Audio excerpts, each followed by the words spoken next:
12 is plenty. In fact, 12 is probably too much for most years. I understand that Ohio State was one of those teams that wouldn't have been in if they didn't have a 12 team, playoff. But still, like 14, like let's reel it in, folks. I do think the seeding was the one primary complaint of normal people with logical brains last season, or I guess it was this season. We're living in the off season right now, obviously. But you're right. Some of those teams that came from the non-power conference schools having a bye, like that seemed crazy to me. So I feel like this is actually a good step in the right direction.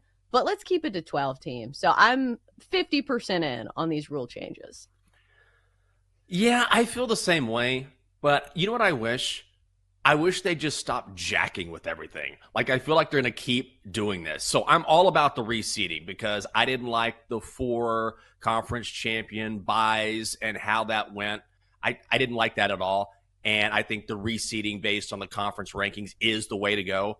But man, I don't want to see the SEC Big Ten Invitational, And I'm a Texas fan, and Texas plays in the SEC. Part of the fun is seeing some of these other teams from lesser conferences have a chance. And I know a lot of those games weren't competitive, but Arizona State damn near knocked off Texas. I mean, Texas barely escaped that game.